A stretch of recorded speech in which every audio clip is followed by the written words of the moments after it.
Dans cette conclusion numéro 2, nous allons répondre à une question, c'est comment connaître le sens d'évolution spontanée d'un système chimique. Donc, un système chimique, il faut se rappeler que c'est simplement le mélange contenant les réactifs, les produits, les espèces spectatrices, etc. Et finalement, ce système va évoluer, c'est-à-dire on va avoir les quantités des réactifs qui vont diminuer, les quantités des produits qui vont augmenter, etc. Voilà ce que c'est un système chimique. Donc, le but, c'est de connaître le sens d'évolution spontanée, c'est-à-dire naturellement, spontanément, sans action faite par l'homme, comment vont évoluer les quantités des réactifs et des produits.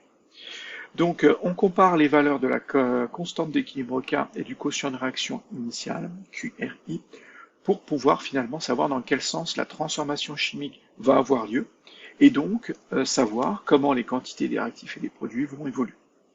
Donc le plus simple, c'est de tracer un petit axe, j'irai au brouillon, il n'y a pas de valeur ici à placer, mais vous placez K au milieu, et finalement, si le quotient de réaction initiale, donc K c'est la constante d'équilibre, qui généralement n'est pas calculée, on vous la donne, c'est une constante qui fait partie de tables, c'est-à-dire pour tel type de réaction à telle température, on connaît sa constante d'équilibre, donc elle est généralement donnée.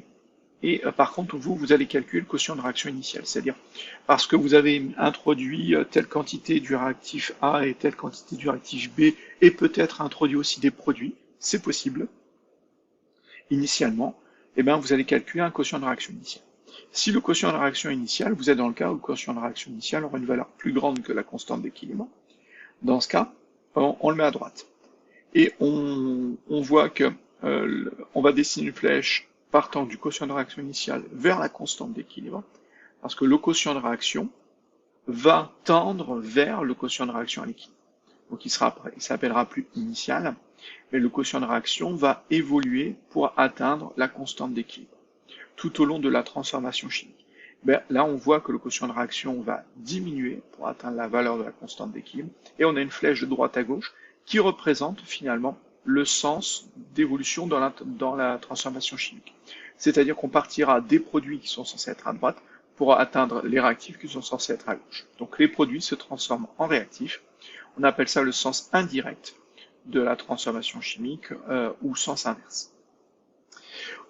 Si par contre le quotient de réaction initiale est inférieur à la constante d'équilibre, alors le quotient de réaction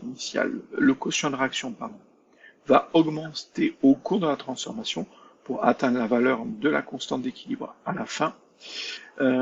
Et donc on voit qu'il y a une flèche qui est représentée ici, qui est de gauche à droite, qui va finalement ressembler à celle que l'on a dans l'équation de la réaction, où on a les réactifs à gauche, les produits à droite, et donc voilà, les réactifs vont se transformer en produits. Les réactifs se transforment en produits, et on parle du sens direct de la transformation chimique. Donc pour connaître le sens d'évolution spontanée d'un système chimique, il faut comparer la valeur du quotient de réaction initiale à la valeur de la constante d'équilibre, savoir si on est plus petit ou plus grand.